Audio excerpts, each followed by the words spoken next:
يسترب. يسترب قاعد بره في المدرجات، واحنا المفروض ده اخر ماتش في النص الاولاني ولازم نكسبه عشان احنا بننافس على الدوري واحنا النادي الاهلي. وهو قاعد تحس ان هو واكل كنافه بالقطايف محشيه بسبوسه من عند بلبن بالشوكولاتات بتاعتهم، فقاعد مسنتح وعامل كده بيتفرج على الماتش قاعد ولا يدعوا باي حاجه.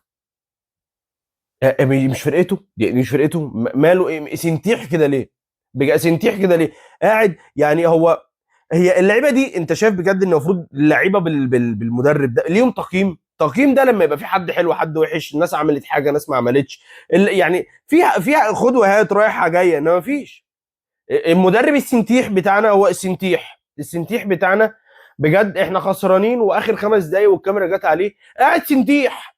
هي مش شتيمه، لا والله مش شتيمه، هي ده إيه، انت فاهم وصف لحالته دلوقتي. سنتيح قاعد مسنتح بيتفرج ملوش دعوه، طالب اوردر قاعد مستني ملوش دعوه، خسرانين 2-1 يابا قوم اعمل اي حاجه، قوم اعمل اي حاجه.